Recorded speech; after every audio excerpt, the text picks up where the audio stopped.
ಎಲ್ಲರಿಗೂ ಗಾಂಧಿ ಜಯಂತಿಯ ಶುಭಾಶಯಗಳು. And social things. 7 ಸಾಮಾಜಿಕ ಪಾಪಗಳು. Politics without principles. ತತ್ವರಹಿತ ರಾಜಕಾರಣ. Wealth without worth. ದುಡಿಮೆ ಇಲ್ಲದ ಸಂಪತ್ತು. Pleasure without concern. ಆತ್ಮಸಾಕ್ಷಿ ಇಲ್ಲದ ಸಂತೋಷ. Education without character. ಚಾರಿತ್ರ್ಯವಿಲ್ಲದ ಶಿಕ್ಷಣ.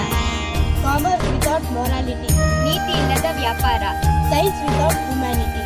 ಮಾನವೀಯತೆ ಇಲ್ಲದ ವಿಜ್ಞಾನ.